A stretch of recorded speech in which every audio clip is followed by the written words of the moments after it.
j'ai réfléchi à un coup qui pouvait être marquant et important. Enfin, il n'est pas incroyablissime ce coup, mais c'est un coup qui résume un peu l'état d'esprit dans lequel je peux me mettre des fois et le manque de rigueur, mais à la fois la réussite. Bref, c'est un coup à la fin du day 1 du 1000. Donc le 1000 où je finis par faire troisième derrière plus tard, etc. au jour 2. Mais fin du day 1 où en fait j'ai un très très gros stack, j'ai genre 150 000 et l'average c'est autour de 100 000. Enfin, je suis très bien, quoi. Donc, je suis content. Il reste 3 minutes. Donc, en gros, il reste 2 mains. Et moi, à première vue, je joue pas les dernières mains. Depuis des années, je joue pas les dernières mains si mon stack me convient. Parce que, c'est de la superstition. Et finalement, là, vient un coup tout pourri où le mec limp en petite blinde et j'ai une ancienne main fétiche. J'ai 7 et 4. C'est-à-dire, c'est la même que... Ça peut être une main fétiche, 7 et 4 ah bah, putain. Une main qui casse des carrières, parfois. Bah, oui. Et mais, bon, bref, justement, depuis des années, je la jouais plus vraiment parce que ça n'a aucun intérêt depuis que tu réfléchis. Mais là, bref, il limp en petite blinde et finalement, je me rends compte que c'est quand même vachement important de mettre la pression à ce moment-là parce que tout le monde veut aller au day 2. Et du coup, c'est toujours bien d'arriver à grappiller quelques petits jetons. Et en gros, donc, le mec limp 1000, on est en 500 000. Lui, il a un gros stack aussi, il a quasiment 100 000. Et il limp 1000, je fais genre 4005 avec 7 et 4. Et donc déjà, je suis complètement hors de ce que je voulais faire parce que je voulais. Oui, là, t'es vraiment hors de ce qui était normal de faire. Oui. Ça fait une Patrick. Allez, on va voir le flop. Il finit par call, le mec colle, ok, donc il y a 10 000 dans le pot. Le flop vient genre 19-6. Ok, bon, j'ai une ventrale, ce qui n'est pas une dinguerie, mais bref, c'est mieux que rien du tout. Il check, j'essaie de pas bluff sur cette turn, on va voir plus tard.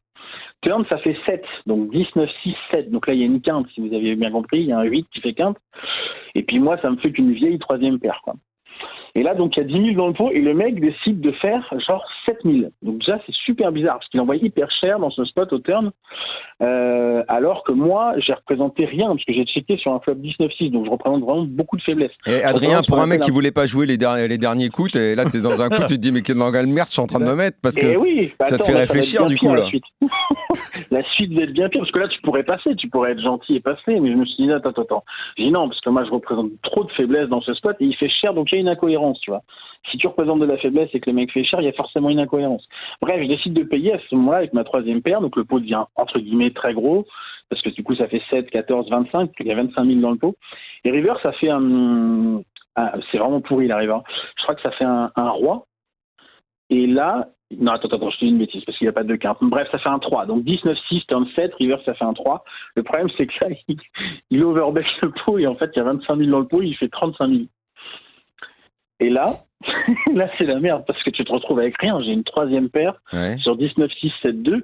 Et là, en fait, tu te prends la tête à deux mains. Tu te dis, alors attends, un 10, il ferait jamais ça n'aurait aucun sens. Une top paire, tu vas jamais miser une fois et demi le pot alors qu'il y a une quinte au board. Deux paires, c'est exactement le même raisonnement. Il va jamais miser aussi cher alors qu'il y a une potentielle quinte au board. S'il avait quinte lui-même, moi, j'ai check le flop, donc j'ai représenté de la faiblesse, si tu veux. Donc, je peux pas avoir genre des overpairs, avoir des bondis ou des choses comme ça.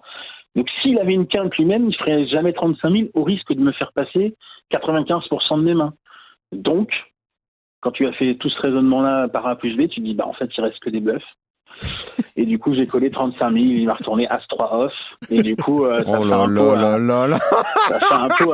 fait un pot à 100K. Et c'est dingue parce que du coup, je finis ultra bien le day 1.